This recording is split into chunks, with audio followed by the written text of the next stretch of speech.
इस क्वेश्चन को हम लोग बहुत ही आसान ट्रिक से सॉल्व करेंगे जो 2 सेकंड में सॉल्व हो जाएगा। ये सॉल्व करते हैं। जैसे देखिए यहाँ पर हम लोग 2 की पावर 1999 कॉमन कर देंगे तो यहाँ पर हमारा बचेगा 2 की पावर 2। तो यहाँ पर 2 की पावर 2 को हम सॉल्व करेंगे तो 4 हो जाएगा। तो यहाँ पर 4 बचेगा प्लस यहाँ पर हमारा 1 कट जाएगा तो 1 बचेगा। फिर बट्टे में यहाँ पर 2 की पावर हम लोग 1998 कॉमन करेंगे तो यहाँ पर हमारा बचेगा 2 की पावर 2। तो यहाँ पर 2 की पावर 2 बचेगा तो हमारा हो जाएगा 4 माइनस यहाँ पर 1 कट जाएगा तो 1 बचेगा।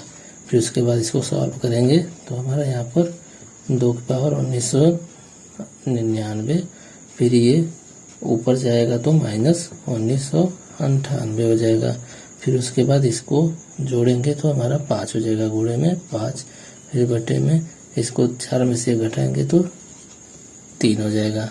फिर उसके बाद यहाँ पर 2 की पावर 1999 में से 1998 घटाएंगे तो 1 बचेगा, गुणे में 5 बटे में 3। इसको सॉल्व करेंगे तो 5 दूना के 10 बटे में 3। यही हमारा राइट आंसर हो जाएगा।